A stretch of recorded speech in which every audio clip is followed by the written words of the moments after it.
Oke, kembali lagi bersama saya Andreas. Di pembahasan kali ini kita akan membahas mengenai materi ekonomi mikro. Nah, di pembahasan ekonomi mikro ini mungkin kalau yang sudah dari basic SMK atau sederajat mungkin kita ada mengenalnya dengan ekonomi bisnis, kegiatan berbisnis dan lain-lain. Tetapi kalau di skala yang lebih kecil lagi, lebih luas, mungkin pembahasannya ini dinamakan ekonomi mikro. Ekonomi mikro nih apaan sih? Nah, di pendahuluan ini kita akan membahas pengenalan dulu kita mengenai ekonomi itu. Dasar dari ekonomi. Ekonomi itu apa? Menurut Wikipedia, ekonomi ini adalah ilmu sosial yang mempelajari perilaku manusia dalam mengelola sumber daya yang terbatas dan menyalurkan ke dalam berbagai individu atau kelompok yang ada di dalam suatu masyarakat. Dalam arti konteksnya, sekelompok orang dikatakan sebagai makhluk sosial. Artinya, setiap orang memiliki paham bahwa kebutuhan mereka tidak dapat dicukupi diri sendiri. Mereka membutuhkan orang lain, individu lain, atau kelompok lain di masyarakat untuk mencukupi kebutuhan mereka. Mengelola sumber daya yang ada berdasarkan keahlian mereka untuk mencukupi kebutuhan orang lain. Ini adalah dasar dari pemahaman ekonomi. Misalnya, saya adalah seorang penggunting rambut. Orang B tidak bisa gunting rambut, tetapi dia adalah penjual beras. Rambutnya berantakan, dia datang ke saya guntingkan rambut dia. Dia bayar uang ke saya. Saya butuh beras untuk makan. Saya datang ke dia, saya beli beras dengan dia. Ini adalah ekonomi. Masuk. Problem, permasalahan yang muncul. Yang pertama, kelangkaan barang dan jasa. Permasalahan pertama yang muncul dari munculnya ekonomi ini adalah kelangkaan barang dan jasa. Seperti yang saya sebutkan sebelumnya, kesulitan mencari barang dan jasa untuk memenuhi kebutuhan hidup. Kita tidak dapat hidup sendiri. Kita butuh orang lain yang memiliki kelebihan yang berbeda dengan kita. Maka karena itu, kita perlu mencari barang dan jasa dari pihak orang lain. Kita butuh petani untuk menghasilkan beras. Kita butuh dokter untuk memeriksa penyakit. Yang kedua, kebutuhan tidak terbatas. Kebutuhan masyarakat ini tidak terbatas. Dalam sehari-hari saja kita nggak mungkin hanya membutuhkan dokter. Kita pasti butuh orang lain. Kita pasti butuh pengunting rambut. Kita pasti butuh seorang guru. Banyak kebutuhan yang harus dicukupi. Kita tidak mungkin hanya butuh satu orang untuk mencukupinya. Apalagi diri kita sendiri untuk mencukupi semua kebutuhan itu. Yang ketiga, tingginya permintaan konsumen. Banyaknya permintaan konsumen untuk barang dan jasa sehingga meningkatkan harga. Misalnya, saya dengan tetangga saya tidak bisa masak. Saya tiap hari beli daging untuk dikasihkan ke tetangga saya masak. Lama-kelamaan, tetangga saya merasa, wah makanannya mungkin enak nih, dijual. Dari penjualan itu banyak yang beli sehingga harganya naik. Karena barangnya mungkin ada faktor lain seperti kalau dalam kasus lain, ada barangnya itu langka.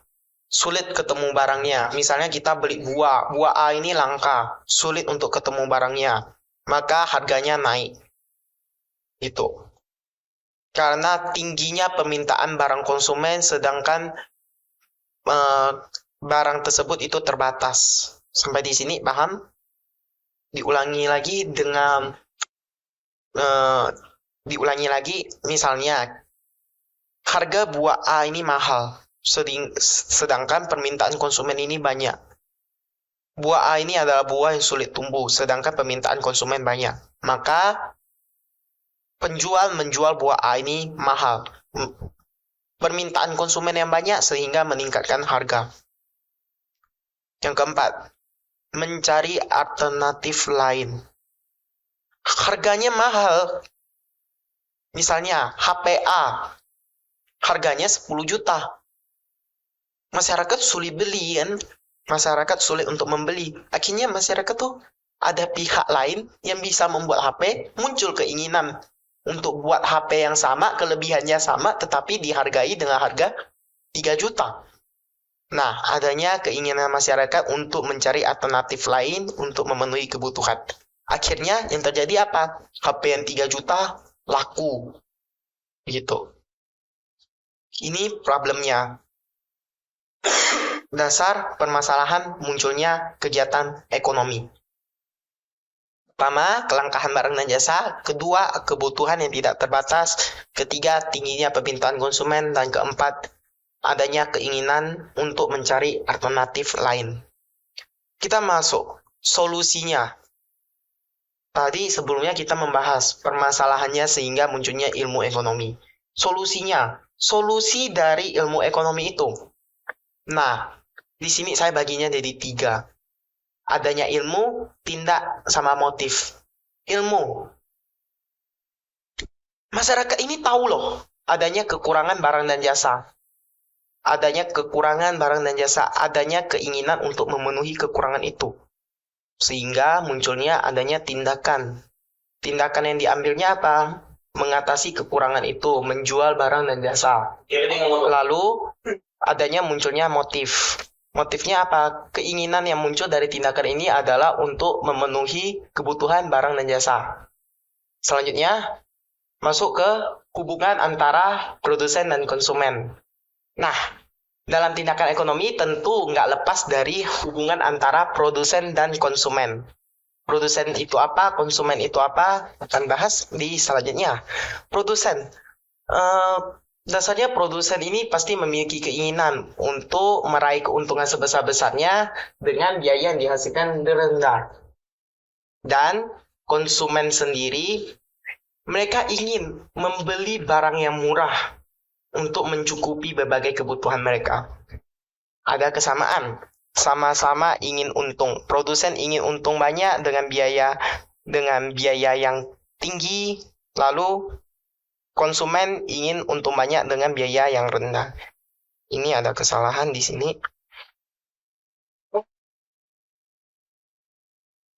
Lalu tujuan utamanya apa? Adanya mencapai kepuasan. Adanya kepuasan yang diinginkan.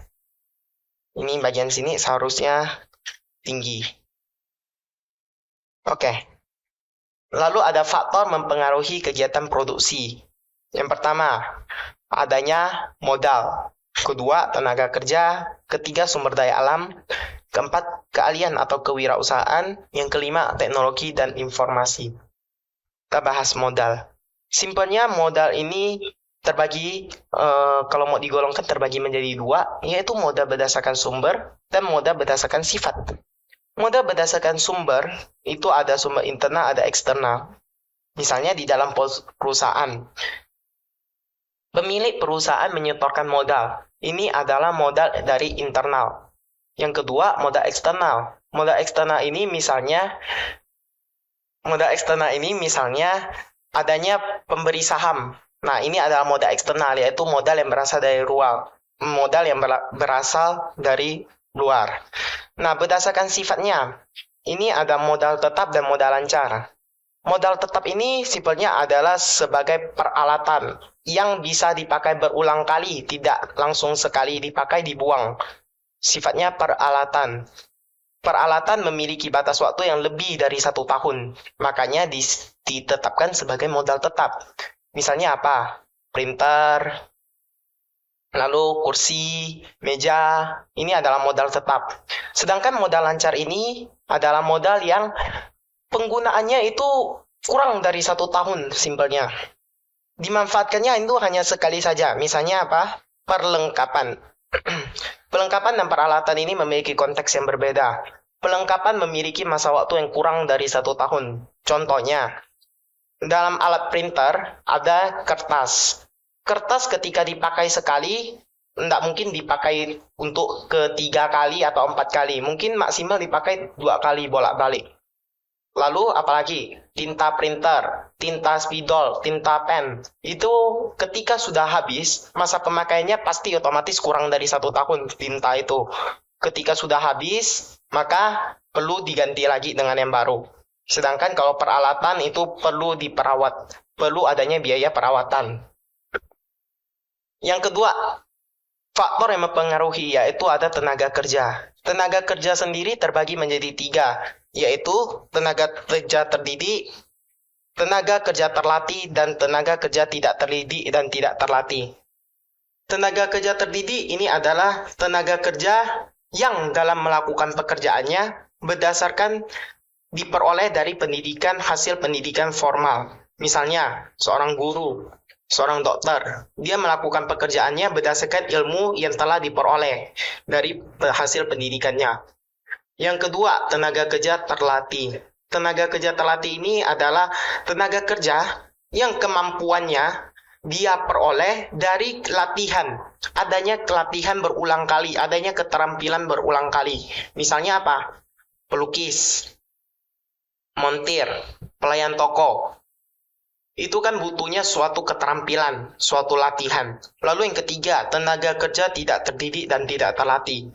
Yang ini adalah tenaga kerja yang memanfaatkan tenaganya, full, real tenaganya dalam bekerja. Contohnya, tukang, buruh pabrik, pembantu, dan masih banyak lagi. Lalu ada faktor lain yang mempengaruhi produksi yaitu sumber daya alam. Faktor yang menggunakan bahan mentah yang diolah menjadi bahan jadi nantinya. Nah, faktor ini seorang wirausaha akan mengelola sumber daya alam berupa air, udara, hewan, tumbuhan, tembaga untuk dijual kepada orang lain. Selanjutnya ada keahlian atau kewirausahaan. Kemampuan seorang wirausaha mengelola faktor produksi dalam menciptakan suatu produk yang baik. Misalnya, air. Nggak pernah kepikir kan? Air yang bisa didapatkan secara gratis, ada yang menjualnya dengan biaya, dengan harga. Ada yang menjualnya. Artinya di sini adalah kemampuan seorang wirausaha.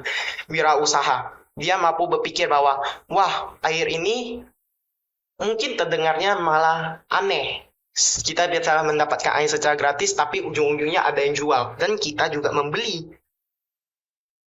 Lalu yang selanjutnya adalah faktor produksi teknologi dan informasi. Pemanfaatan teknologi guna mendukung untuk faktor produksi lainnya. Nah, misalnya, tentu di dalam penjualannya, dalam meningkatkan nilai sumber daya alam, tenaga kerja, dan lain-lain, teknologi dan informasi ini sangat dibutuhkan. Oke, sekarang masuk ke komoditif. Komoditif ini terbagi menjadi 2. Barang berwujud, barang tidak berwujud. Barang berwujud itu adalah barang yang simpelnya adalah barang yang dapat kita lihat, yang sering kita gunakan. Misalnya kita pegang HP. Ini adalah HP berwujud. Sepatu, kita gunakan sepatu berwujud. Buku, kita tulis di buku. Buku ini adalah benda berwujud. Yang kedua adalah barang tidak berwujud. Barang tidak berwujud ini adalah barang yang bersifat tidak terlihat, sering kita gunakan tetapi tidak kita sadari. Misalnya, barang tidak berwujud. Pendidikan. Kita dapat ilmunya. Apakah kita bisa lihat ilmunya di dalam otak kita? Tidak mungkin ya. Potongan rambut. Kok potongan rambut dikatakan benda tidak berwujud ya? Potongan rambut karena potongan rambut ini bersifat sekali udah potong berubahan baru nampaknya. Potongannya kita tidak merasakan itu. Lalu yang selanjutnya itu ada kesehatan. Sehingga komoditif ini apa? Bisa kita simpelkan adalah komoditif ini adalah benda yang diperdagangkan. Hasil dari kegiatan produksi. Atau barang dari kegiatan produksi. Jadi komoditif ini adalah barang yang diperdagangkan, baik itu jasa, baik itu barang, apapun. Lalu ini adalah hasil dari kegiatan produksi. Produksi ini apa? Produksi adalah kegiatan, ini ada di garis bawah kunci utamanya. Kegiatan menghasilkan barang jasa. Kegunaannya memenuhi kebutuhan konsumen Tindakannya menciptakan suatu benda baru atau menambah nilai guna suatu benda. Cara menambah nilai guna suatu benda. Itu ada guna bentuk, guna tempat, guna milik, guna waktu, guna jasa. Kita analisis satu-satu cara menambah nilai guna suatu benda. Dari guna bentuk. Di sini ada contohnya. Andi menjalankan usaha produksi benang wol. Andi membutuhkan bulu domba sebagai bahan awal produksi. Nah, ini adalah cara mengubah guna bentuk. Dari wol ini, dari bulu domba ini, dia mampu mengubah menjadi benang wol. Yang kedua, Reno menjalankan usaha produksi tempe dan tahu. Untuk menunjang produksi tersebut, Reno membutuhkan bahan baku berupa kedelai yang diolah menjadi tahu dan tempe. Nah, di sini ini adalah pengelolaan guna bentuk, mengubah dari kacang kedelai diubah menjadi tahu atau tempe. Kedua yaitu adalah guna tempat. Nah, guna tempat. Misalnya, di suatu daerah, di suatu desa, Tina adalah seorang petani sayur. Sayur-sayuran telah ditanam, setiap minggunya dibawa pasar untuk dijual. Adanya sayur tersebut didistribusikan ke pasar. Kok Tina enggak mau jual di kampungnya sendiri? Di kampungnya sendiri semuanya petani sayur. Mau jual ke siapa coba? Mereka aja tanam untuk mereka sendiri, bisa makan kok. Jadi Tina memanfaatkannya, dibawa ke kota, dijual di pasar. Lalu yang kedua, Tejo tinggal di tepi pantai. Melihat limpahnya pasir, Tejo kemudian mengirim pasir ke kota untuk dijual ke toko bangunan. Ketiga, guna milik. Sebuah pisau tidak akan berguna kalau diberikan kepada seorang guru, tapi akan menjadi sangat berguna jika diberikan ke juru masak. Ini adalah contoh dari guna milik. Pisau masuknya harus ke juru masak, chef, koki. Lalu spidol tidak akan berguna kalau diberikan ke seorang petani. Untuk apa petani butuh spidol? Tetapi akan sangat berguna jika diberikan ke seorang guru. Ini adalah contoh guna milik. Konteks dari guna milik. Selanjutnya adalah guna waktu. Sebelum masa corona, pengguna masker cenderung sedikit ketika menghadapi masa corona, pengguna masker menjadi banyak, meningkat. Ini adalah guna waktu. Contoh dari konteks guna waktu. Lalu contoh kedua, ketika musim panen mangga, para penjual membeli mangga. Lalu musim panennya udah lewat nih. Penjual baru keluarkan mangga itu. Yang udah ditimbunnya dikeluarkan untuk dijual kembali dengan harga yang lebih mahal sedikit atau lebih murah. Itu contoh guna waktu. Memanfaatkan dari kondisi waktu. Yang ketiga, selanjutnya adalah guna jasa. Guna jasa. Seorang guru mengajar murid. Jasa. Seorang barber menggunting rambut konsumen. Jasa. Seorang dokter memeriksa pasien. Jasa. Selanjutnya kita membahas mengenai konsumsi. Tadi kita membahas mengenai cara menambah nilai jual. Sekarang kita membahas tentang konsumsi. Barang jual ini dikasih ke orang lain. Kita sebagai penggunanya, kita adalah konsumen. Konsumen melakukan tindakan konsumsi. Konsumsi ini apa? Konsumsi adalah kegiatan memenuhi kebutuhan, kegiatan menghabiskan atau mengurangi suatu barang atau jasa, lalu adanya biaya yang dikeluarkan untuk memenuhi kebutuhan tersebut. Yang di baris bawah adalah intinya. Contoh kegiatan konsumsi. Kita mulai dari yang paling sederhana. Membeli makan, baju, rumah. Ini adalah contoh kebutuhan konsumsi. Karena apa? Adanya biaya yang kita keluarkan untuk memenuhi kebutuhan primer tersebut. Refreshing, jalan-jalan. Nonton TV. Kok nonton TV bisa dikatakan kegiatan konsumsi ya? Adanya biaya yang kita keluarkan untuk kita nonton TV. Listrik, waktu. Adanya kebutuhan, keinginan. Adanya menghabiskan atau mengurangi nilai benda suatu barang atau jasa. Adanya kita lama-lama nonton TV, menghabiskan nilai guna TV. Lalu naik motor, kita perlu bensin, jalan-jalan. Ini adalah kegiatan konsumsi. Lalu ada menggunakan alat. Biaya pertama dikeluarkan untuk membeli alat, dan alat semakin lama, semakin dipakai akan semakin rusak. Ini adalah kegiatan konsumsi. Kursi, kalau diduduk lama akan rapuh, rusak. Ini adalah kegiatan konsumsi. Komputer, kalau kita mainkan lama-lama, masanya akan ada waktunya dia akan rusak. Maka di dalam akuntansi ada yang kenalnya dengan penyusutan. Ini adalah konsumsi. Oke, sekian dulu untuk video kali ini. Untuk materi ini mengantar mengenai ekonomi mikro, masih pengenalannya. Kita membahas tadi mengenai apa saja, ada kegiatan konsumsi, ada menambah nilai jual, ada cara menambah nilai guna, lalu ada pengertiannya. Nah, sekian untuk video kali ini. Terima kasih.